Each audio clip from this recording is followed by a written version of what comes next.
Em uma matéria especial você vai conhecer mais sobre o maior conflito armado da história de São Paulo, a Revolução Constitucionalista de 1932. E ainda, você sabia que o Centro Histórico Mackenzie possui uma opção gratuita de cultura para você? O Mac Notícias começa agora, fique com a gente! Há 83 anos, São Paulo vivia o maior conflito armado de sua história, a Revolução Constitucionalista de 1932. Você sabe o que aconteceu nesse período e quais foram suas consequências? Fique por dentro nessa matéria. Esse foi o som que os oponentes dos paulistas ouviram por quase um mês. A famosa matraca foi uma engenhoca inventada pelos combatentes paulistas para enganar os soldados do governo federal durante a Revolução de 1932. Naquele tempo, uma trincheira daqui e a trincheira ali do outro lado, dava para ouvir o som de um lado para o outro. Um batia a matraca daqui, o outro mais adiante, o outro mais adiante. E de lá eles diziam, nossa, contabilizavam, olha, uma metralhadora, nossa, não vamos avançar. Durante 20 dias, seguraram com essas matracas, né?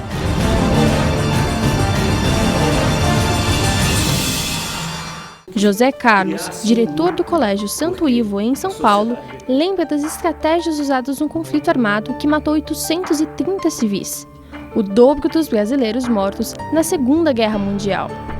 A revolta dos paulistas começou com um comício no dia 23 de maio de 1932, quando milhares de pessoas ocuparam esta rua no centro de São Paulo, a Barão de Itapetininga, numa passeata contra um interventor nomeado por Getúlio Vargas. Quando a passeata chegou mais ou menos neste ponto, na esquina da Praça da República, houve uma troca de tiros entre manifestantes e partidários da Legião Revolucionária. O conflito durou horas, 4 estudantes morreram e eles se tornaram os primeiros heróis da Revolução Paulista. Martins, Miragaia, Drauzio e Camargo.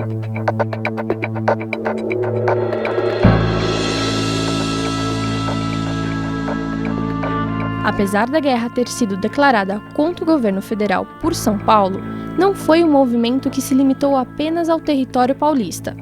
Os insatisfeitos estavam espalhados por todo o país.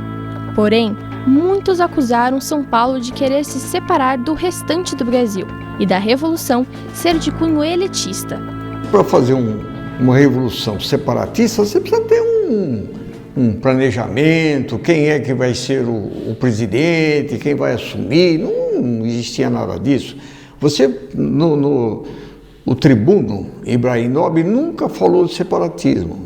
O poeta Guilherme de Almeida nunca falou de separatismo. As poesias do Guilherme de Almeida, pelo contrário, né? Você tem até uma expressão, pró-Brasília fiante exímia. O que quer dizer isso? Pelo Brasil se façam grandes coisas. Muitas vezes se identifica essa revolução, erroneamente, como uma revolução elitista. E, na verdade, ela de elitista não tem nada. Tem, talvez, no ideal intelectual. Mas na materialização da Revolução, foram pessoas do povo que participaram. Pessoas das mais variadas profissões que pararam suas vidas para um atendimento ligado a um ideal constitucional, que queriam uma Constituição para o Brasil. Este era o centro das atenções. A Revolução Constitucionalista mobilizou os paulistanos. Com a justificativa de que era preciso propagar a emissão dos bônus paulistas e pagar os custos da guerra, criou-se a campanha Ouro para o Bem de São Paulo. Todas as pessoas que fizeram algum donativo tiveram seu nome registrado ali. Podia ser uma aliança, podia ser alguma coisa em dinheiro mesmo, né? Normalmente eram joias que davam, né? Quando eram joias, alianças eram derretidas e transformadas em barrinhas de ouro. Esta aqui é uma. E o Mackenzie também contribuiu. Charles Stewart, presidente do Mackenzie College na época, cedeu o espaço do ginásio para a instalação de hospital provisório em parceria com o Hospital Samaritano, para atender aos feridos que vinham do interior de São Paulo. O rigor formal, os rigores ligados à saúde foram preservados, apesar de ser um hospital, vamos dizer assim, temporário, né? E a preocupação era o atendimento exatamente dos feridos e, juntamente com isso, dos familiares. Enquanto Mackenzie ajudava a cuidar dos feridos, os mackenzistas iam para a batalha.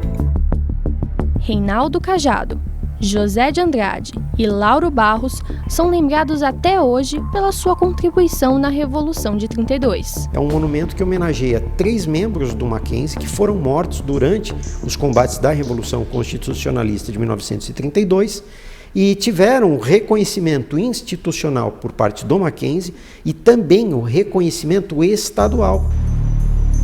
Outro monumento que homenageia os combatentes é o Obelisco, localizado na Avenida 23 de Maio, na capital paulista.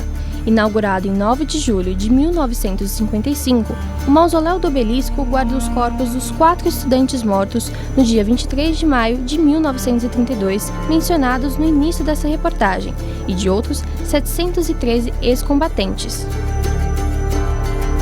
Todo paulista sabe ser pobre como um Jó, para com essa pobreza alcançar a riqueza maior, a riqueza melhor, a riqueza gloriosa, a riqueza suprema, a única riqueza que São Paulo quer, a vitória, a vitória. A vitória não veio. Os paulistas foram derrotados pelos soldados do governo federal, mas depois da Revolução Constitucionalista, São Paulo voltou a ser governada por um representante paulista, e 2 anos depois, uma nova Constituição foi promulgada, a Constituição Federal de 1934. Apesar da derrota, os ideais de democracia e o sentimento de patriotismo permanecem. Representou até o que nós sentimos hoje, 83 anos depois, que é justamente a vitória das ideias. Nós perdemos no campo de batalha, mas nas ideias nós estamos triunfando e triunfamos até hoje. Quer dizer, os ideais de 32 estão mais latentes do que nunca. Saber que o teu pai, os teus parentes participaram de uma coisa assim tão importante, né? Correram o risco de dar a vida por uma causa democrática, uma causa nobre, traz para a gente um peso muito grande de ética. Eu creio que é isso que falta para o povo brasileiro, firmar-se em valores fortes, né? Legítimos, como é o de 32, que é uma luta pela democracia.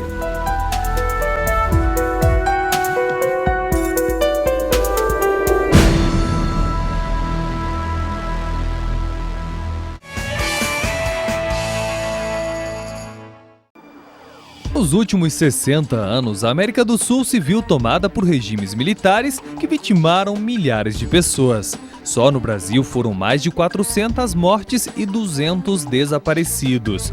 No Chile, houve mais de 3.000 mortes. Na Argentina, os números são ainda maiores e estima-se que até 30.000 pessoas tenham sido assassinadas pela ditadura. O tempo passou e os regimes caíram, mas ainda assim, os casos de violação dos direitos humanos continuam acontecendo. Poucas pessoas imaginam que no estado de São Paulo, particularmente na região urbana, na grande São Paulo, fosse difícil imaginar que haja trabalho escravo. E há trabalho escravo, e há muito. E é pelo fim da cultura da violência e da impunidade e com o objetivo de trazer fundamentos para os futuros advogados que a Universidade Presbiteriana Mackenzie realizou o Seminário de Direitos Humanos e Justiça de Transição, que contou com a participação de especialistas debatendo a condição humana agora e no passado, perante o direito internacional e a lei de anistia. A garantia da democracia é hoje um passo irreversível, que não tem mais espaço para governos tiranos, governos unilaterais, né? Governos que não aceitam a liberdade de opinião. Nós estamos vendo isso todo dia nas televisões, as pessoas fugindo para lugares onde tem a democracia. Então eu creio que esse debate é muito importante para o Mackenzie e que os alunos possam tirar o máximo de proveitos. O caso da denúncia na justiça italiana contra os brasileiros envolvidos na Operação Condor também foi discutido no seminário. O episódio aconteceu durante as ditaduras militares de diversos países da América do Sul e vitimou milhares de pessoas que se voltavam contra os sistemas. Eu creio ser fundamental discutir a justiça de transição, porque este não é um tema do passado, mas é um tema do presente e do futuro. No dia 10 de dezembro de 2014, tivemos a adoção do relatório final e conclusivo da Comissão Nacional da Verdade, que lança toda uma nova agenda a respeito desse tema, e que reforça o dever do Estado de investigar, processar, punir e reparar as graves violações de direitos humanos. No campo da justiça de transição, o livre docente Alberto do Amaral relembrou o caso Gomes Lund, que aconteceu ainda no período da ditadura militar no Brasil. Discutir um caso como o caso Gomes Lund, que nos remonta ao período da ditadura militar, é uma forma de nós rememorarmos aquilo que não deve acontecer e é uma forma de nós lutarmos sempre em favor da manutenção da democracia em nosso país. Uma academia não pode ser diferente. Aqui nós temos que ter também a liberdade. Os nossos alunos têm que aprender que democracia é liberdade, liberdade de pensamento, liberdade de ações. E um país só vai tornar forte a hora que ele for coerente nas suas liberdades.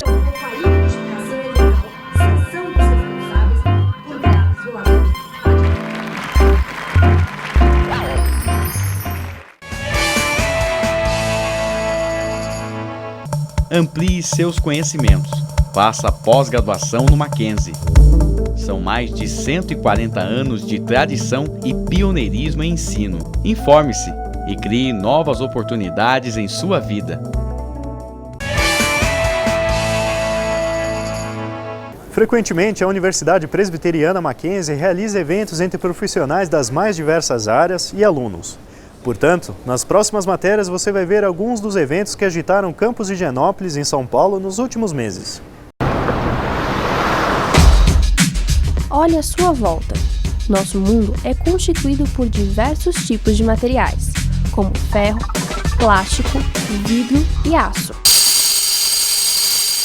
E com a evolução, o homem modificou e adaptou esses elementos para facilitar o dia a dia.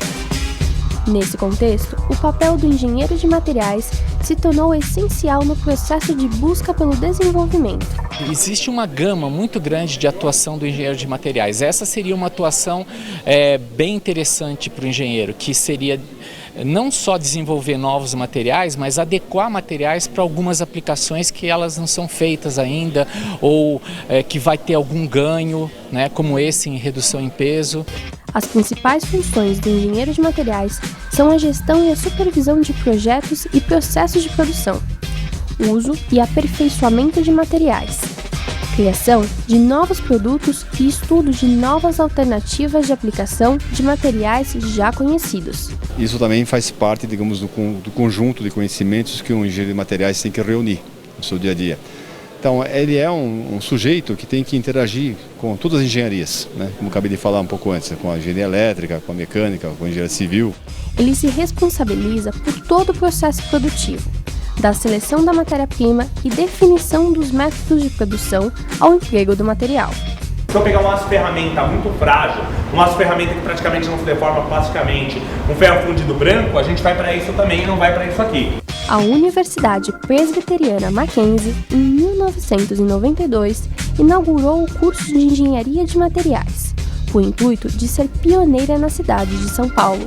Em comemoração aos 23 anos de curso, foi realizado o 10º encontro de Engenharia de Materiais. A gente traz palestrantes, né, de empresas, de órgãos públicos, de institutos de pesquisa, para o quê? Para a gente discutir e eles apresentarem palestras, os seus trabalhos para os alunos. Então, ele tem uma abrangência que vai além das salas de aula, onde o aluno, né, passa a incorporar todos esses conhecimentos e vai ser muito importante depois na sua vida profissional.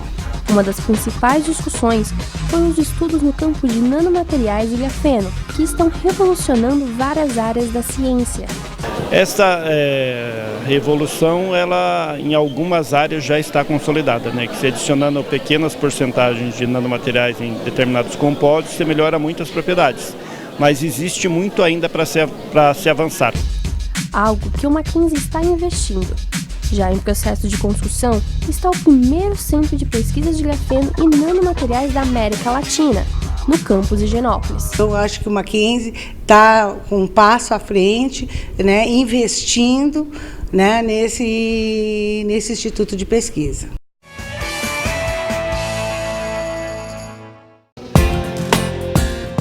Saber os efeitos no paciente, suas reações adversas e desenvolver novos medicamentos.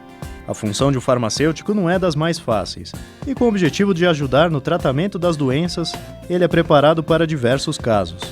E é isso que faz o curso de farmácia da Universidade Presbiteriana Mackenzie, que prepara seus alunos para todas as grandes áreas da profissão: análises clínicas e toxicológicas, indústria farmacêutica e até mesmo a homeopatia. A área dos cosméticos também é abrangida. Aliás, o Brasil é o terceiro consumidor de produtos de beleza no mundo, dando um salto de 11% no consumo entre 2013 e 2014. Isso representa 1,8 bilhão do PIB nacional. Para tanto, a Mackenzie conta com toda a estrutura para que os alunos façam parte de tamanha grandiosidade. A nossa infraestrutura é realmente maravilhosa. Os laboratórios são todos muito bem equipados e contemporâneos em termos até de design. São os melhores aqui de São Paulo, sem dúvida. O curso de farmácia da Universidade Presbiteriana Mackenzie completou 10 anos. Para comemoração, realizou um evento com alunos e professores no campus Higienópolis, em São Paulo. Dr. Manassés Fonteles, reitor em exercício na época, deu todo o apoio para a formação do curso.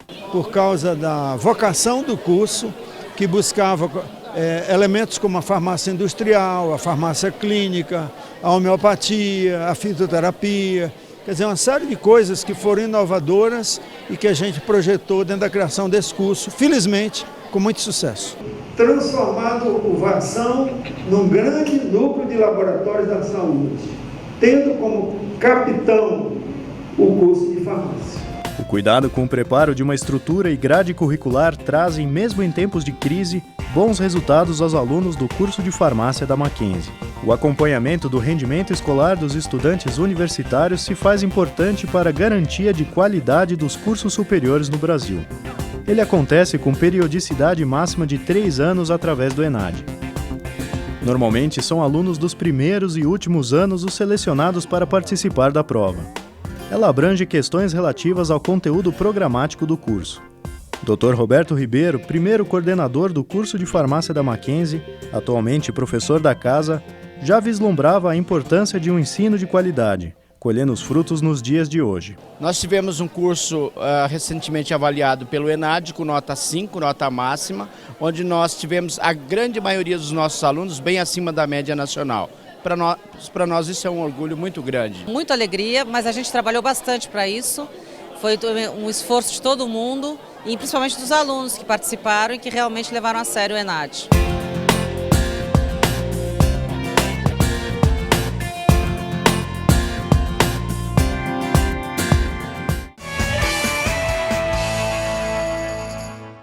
A corrupção existe em muitos níveis. O Ministério Público Federal lançou uma campanha internacional de combate à corrupção em parceria com 21 países. Só no Brasil, são corruptíveis aproximadamente 69 bilhões de reais por ano.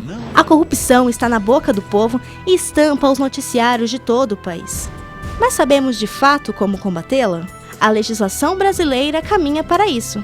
Um exemplo é a Lei Anticorrupção, que pune empresas e pessoas físicas por atos ilícitos contra a administração pública. E esse foi o tema da aula magna do curso de Direito da Universidade Presbiteriana Mackenzie, que recebeu o Dr. Luiz Inácio Adams, ministro da Advocacia Geral da União. Eu acho a universidade onde esses debates têm mais intensidade, maior importância, inclusive, porque daqui que surge, na verdade, uma melhor compreensão, até pela liberdade acadêmica, de refletir sobre temas sem as contingências políticas, muitas vezes, que você é submetido no dia a dia. Nós sabemos os problemas que o nosso país atravessa no aspecto corrupção e creio que uma consciência coletiva de um combate a essa prática no nosso país é fundamental e nada mais importante do que apresentar essa reflexão para os alunos da área do direito aqui na nossa universidade. Concedo ao professor Luciano da Silva Amaro o título de notório saber em direito... Na ocasião, o professor Luciano da Silva Amaro recebeu o título de notório saber em direito político e econômico. Esse tipo de premiação é concedida a professores e pesquisadores que tenham realizado trabalhos importantes em escala nacional e internacional. O professor Amaro, como é chamado, leciona há 38 anos na Mackenzie e foi o primeiro da universidade a ser homenageado com o título. Apesar das dezenas de trabalhos em direito empresarial, ele ficou conhecido por seu livro em direito tributário. Eu diria até que é o livro que eu gostaria de ter tido quando eu estudei direito tributário. Então, foi um livro realmente feito para os meus alunos e esse é, digamos, né, a peça principal, né, da minha bibliografia.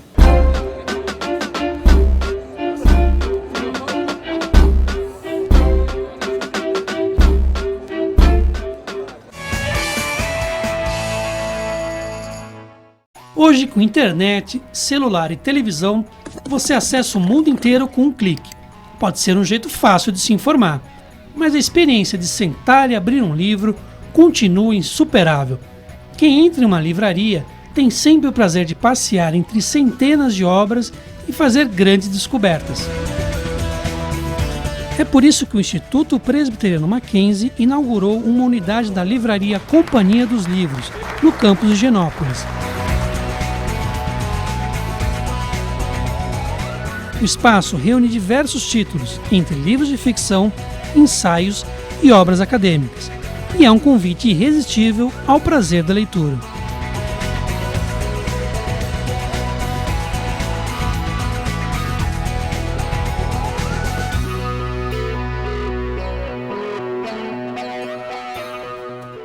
Não se faz uma universidade sem livros. Nós temos um espaço em que comporta a editora Mackenzie e outras editoras, proporcionando uma diversidade de livros, de títulos, dos mais apropriados para as nossas diversas áreas aqui da universidade. É um presente nos 145 anos do Mackenzie que nós estamos agregando à nossa instituição. E esse presente serve para todo mundo, já que a livraria não é de uso exclusivo de alunos. Ela é um espaço que está aberto para toda a comunidade. Estou fazendo uma livraria para vender livros. O que eu quero criar aqui é um espaço de convivência cultural, que o livro seja simplesmente a consequência disso. O que a gente quer é que as pessoas venham aqui, se sintam bem. Se ela quiser vir aqui, ficar 5 horas lendo o livro, tomando um café, depois falar muito obrigado, ela é extremamente bem-vinda. E para celebrar a inauguração desse novo espaço cultural, a Mackenzie contou com a presença do celebrado filósofo Mário Sérgio Cortella. Em sua palestra, ele falou sobre educação, convivência e ética, tema de um dos seus livros. Uma coisa decente é aquela que enfeita, uma coisa indecente é aquela que enfeia. Por isso, deck é embelezar, enfeitar. Quebra de decoro é quando você torna feio o lugar onde você está, a tua família, a igreja, a instituição, a casa. A ideia de ética e convivência ainda dá tempo, ela funciona não como um ensinamento autocrático, mas como um alerta. Isto é, há coisas no nosso dia a dia que nós não podemos deixar passar.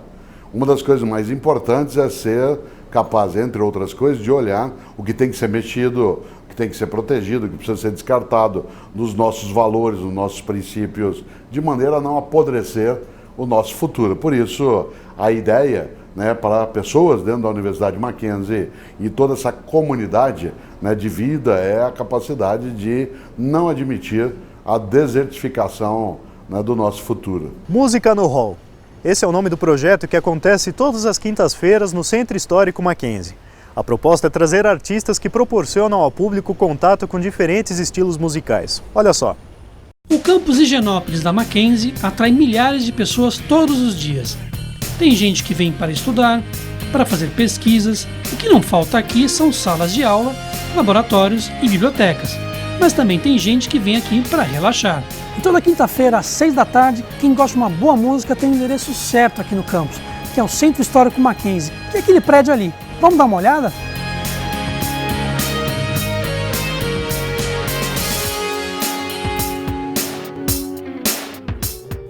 É o projeto Música no Hall. Toda semana ele traz bandas de diferentes estilos. Imagine sair do trânsito caótico da cidade e encontrar, por exemplo, um trio tocando versões iluminadas de clássicos franceses. É a banda Les Serges. foi criada há 6 anos, em homenagem a Serge Gainsbourg. E a gente começou com o repertório de Serge Gainsbourg, mas aí a gente fiquei adicionando, né, Edith Piaf, Aznavour, Trenet, outros clássicos da música francesa, e tudo misturando com muita sonoridade brasileira, então muitas releituras de Edith Piaf com samba, bossa nova. Em outro dia, você pode encontrar David Kerr e Canasta Trio, resgatando clássicos americanos.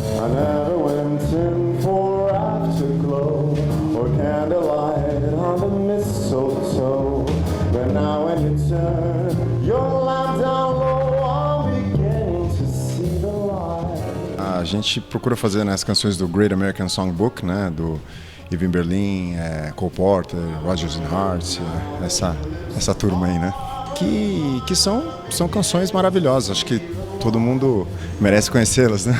Essa é a proposta do projeto: buscar música de qualidade e apostar na variedade de estilos, ampliando os horizontes culturais da plateia. O jazz é uma linguagem que se alimenta de todas as músicas, de qualquer país. E, na verdade, é uma forma de tocar, não é nem necessariamente um estilo que só americano. Hoje em dia é uma forma de abordar as músicas de uma forma espontânea, né? O centro histórico fica no prédio mais antigo do Mackenzie. Tombado pelo patrimônio histórico e cultural de São Paulo, na década de 90, ele parece ser o lugar ideal para relaxar e promover encontros musicais. Essas músicas permitem a gente brincar tocando, fica uma coisa descontraída. E aí eu acho que o público sente isso também, sente tipo, essa coisa mais descontraída.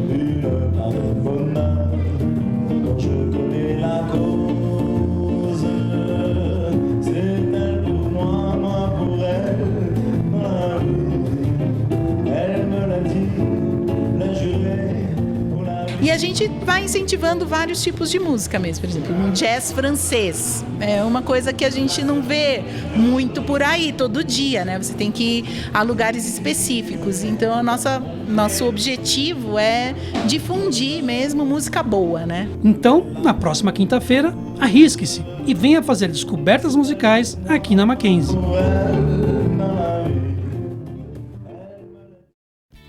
O Mac Notícias fica por aqui, mas conheça outros programas da TV Mackenzie pelo nosso site. E não esqueça, estamos todos os sábados na Band, às 11h45 da manhã, com o programa Mackenzie Movimento. Até a próxima!